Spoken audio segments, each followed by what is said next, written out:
Sveiki visi, mano vardas Tomas ir aš nusipirkau motociklą iš Amerikos. Pirštinės tik tais tiem, kas nesipurvina. Pamečiau pastą. Sako, ponė Vebrė, kodėl visų tokie balti dantis dėl to, nes naudoju aliuminio ir chromo poliravimo pastą. Lempai smegenų, tai daugiau nei pas mane. Tai kaip ir minėjau, mano vardas Tomas. Tikriausiai kažkas mane žino iš tokio kanalo kaip Suvirimo mokytas Tomas. Čia yra mano antrasis kanalas ir čia bus viskas truputėlį kitaip. Tai šį kanalą sukūriau tam, kad parodyti truputėlį užkulsius mokytojo gyvenimą po pamokų.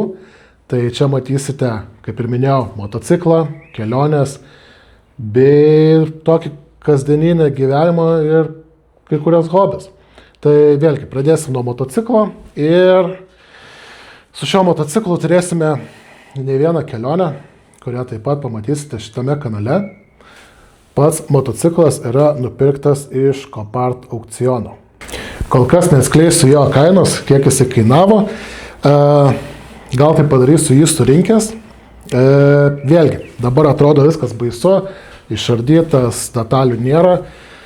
Atkeliavo jisai truputėlį kitaip, nei kad matote jūs. Neiškenčiau, išardžiau, pradėjau ardyti, gaminti. Žodžiu, principė Honda VTX 1800C. Tai automatiškai 1,8 litro variklis, 2003 metų motociklas. Pirkau aš iš Coparto, nors šiaip sakiau gyvenime nieko nepirksiu iš Amerikos, nes ten visi triperiai sulaužyti, viskas su jais blogai. Bet vieną turiu kolegą, kuris gan dažnai jau pradėjo pirkti iš tenai ir viskas ten ok. Tai sako, nesu galvos, nesu kiaušų, nusipirk tą motociklą, susitvarkysi, gal netvarkyti nereikės ir turėsi savo gerą daiktą. Tai taip ir padariau ir nusipirkau šitą žvėriuką. Tai, kaip ir minėjau, 1,8 litro, 2.3 Honda VTX, atkeliavo jisai pas mane su nežymiom žymėm padaužimo bei nesikuria. Tai tą patį vakarą įmetu kažkur video, užsikūriau aš jį, tai reikėjo pakeisti starterį solenoidą. Ir akumuliatorius buvo nusilpęs, tai visas remontas, dužimo taip pat remontas, vienas pakojus išvežtas dabar chromuoti ir tikriausiai, žibinto dar truputėlį plastikas irgi pabrozdintas. Tai tikrai visai gerai pasisekė, visai geras variantas, kuriuo tikrai džiaugiuosi. O jums tikriausiai įdomu, kodėl būtent Honda VTX. Tai todėl, kadangi norėjau iš tikrųjų didelės galios variklio, tai mano ne pirmas mocas, pirmasis mocas buvo Suzuki DL 1 litro, viskas su ok, mocas atnešė tikrai daug laimės, daug kelionių, bet visą laiką norėjau chopperio.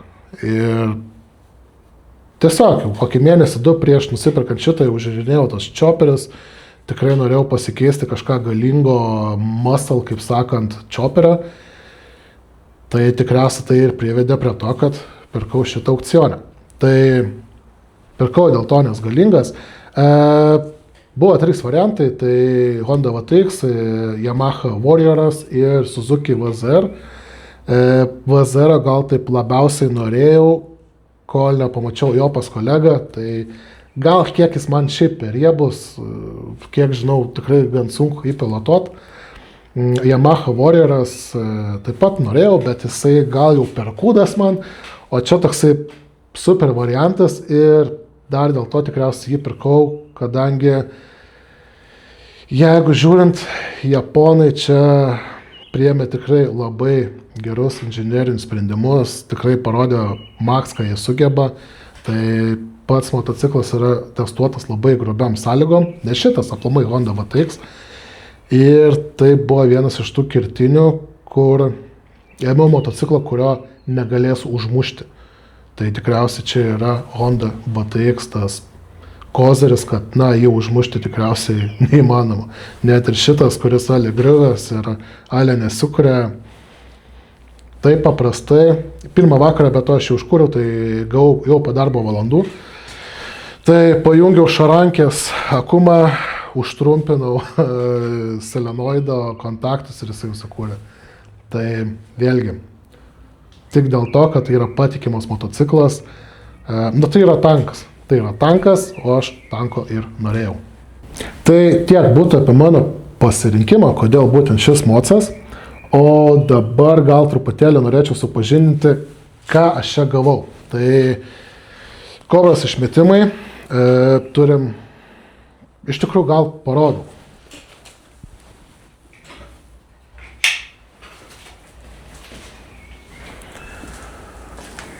Turim šoninį inteiką, tai čia dedasi KNN sportinis filtras. Pats mocas turi power commanderį. Čia turime, pradžiai šiaip sakiau, keisiu šitą reikalą, čia yra Daytonos speedometras, bet dabar jau nugalvau, kad jį paliksiu, nes jisai rodo apsukas, jisai rodo kilometrus per valandą, kas irgi yra gerai, nieko daugiau keisti nereikės. LED žibintas tai toks, gal kiek tuninginis, turi Angelaisą visą kitą, bet jeigu jisai veiks, aš manau jį paliksiu, arba bent jau paliksiu tol, kol rasiu originalų. Ir taip pat pridedu fotkę kažkur čia, pačio vairo, tai vairas, na pavadinkim toks senučio piristų reikalas.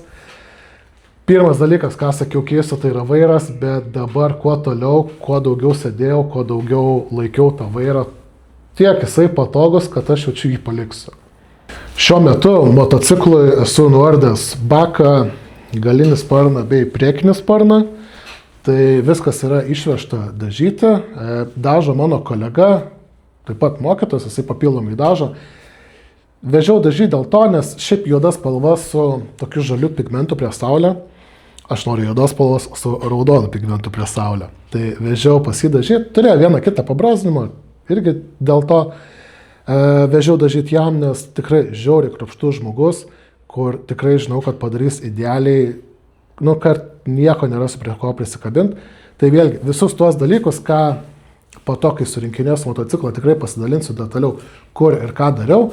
Jeigu kažkam reikės, rašykit, pasidalinsiu kontaktais ir tiek. Tai čia dar yra prie speedometro tokia plokštelė chrominė, tai vežiau chromuoti Kaunėje, pakojai, rankenėlės susakiau naujas, kadangi aliuminis, matyt, kelionės metu arba stovėjant oksidavusi sprogo stikliukai, tai neturėjau galimybės pravažiuoti, kadangi neturėjau sankabos su priekinio stabdžio, tai viską nuvežiau, kad iš naujo suchromuotų, kažką užsisakiau ir tiek. Tai ką matysite prie motociklo, tai matysite tokį, koks jis dabar ir kaip jisai apsirenka.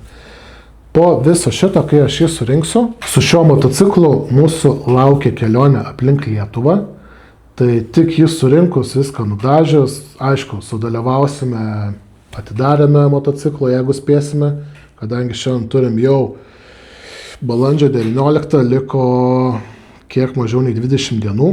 Jeigu viskas spės nudažyti, viskas bus ok, sudalyvausime atidarime. Būtinai irgi filmuosiu patį atidarimą, filmuosiu testą po surinkimo, gal biškį paburnautinsim, jeigu nieks nepamatys. Ir tiek. Tai taip, tai bus kelionė aplink Lietuvą, gal išlėksim ir į Europą, pasižiūrėsim artimiausias mūsų Lietuvai šalis, Lenkija, Estija ir tiek. Tai kas liečia mocą tiek, o dabar dar papasakosiu, ką matysite šitame kanale. Mūsų laukia taip pat kelionė į Albaniją, kur ketinu vykti savo medaus mėnesio, vienam mėnesiukui. Ir iš tikrųjų ta kelionė yra tokia, kad nusipirkom bilietus tik į vieną pusę, nežinom nei kiek laiko keliausim, nei kiek laiko praleisim, nei ką veiksim. Tai irgi toks ganėtinai gal bus įdomus reikalas, nes daug kas darysis ekspromtu. Ir gal gegužės mėnesį dar turiu trumpą kelionę į Italiją. Savaitgalį suvalgyti picos. Tai tuo irgi norėsiu pasidalinti su jumis. Švęsiu savo gimtadienį, gal išeis iškeliauti. Taip pat turiu tokių hobių kaip šaudymas, maisto gaminimas. Labai norėčiau bet pasigamint maistą kažkur lauke, gamtoje, tai irgi jums parodyti. Ir viskas, jaučiu tiek. Tai tikrai, jeigu domina toks turinys, pasek mane, palaikink šitą video, pakomentuok, ką manai apie mano motociklo projektą, ar jis išvažiuos, aišku, išvažiuos iš tikrųjų, bet tiesiog pabendraukim komentaruose, pasubscribinkit mano kanalą ir tikriausiai tiek. Tai smagu, kad žiūrėjote. Iki kitų kartų.